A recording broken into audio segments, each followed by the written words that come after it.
एकंदरीत आपल्यासोबत एक मुलगा आहे. काय बाळा, काय तू या ठिकाणी का आलास? माझं नाव धीरज नागनाथ सरवदे. मी 5th स्टँडर्डमध्ये आहे. मी जिल्हा सोलापूरचा आहे. माझ्या गावाचं नाव मुडवी.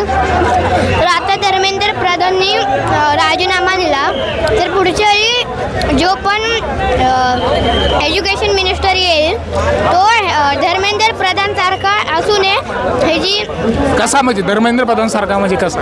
म्हणजे की आता 2024 आणि 2026चे पेपर लीक झाले, त्याच्यावर एज्युकेशन मिनिस्टरचं लक्ष नव्हतं. तसंच पुढच्या एज्युकेशन मिनिस्टरचं पण लक्ष असू दे असं. तुला काय करायचं म्हणजे शाळा कशा असं वाटतं तुला, सांग.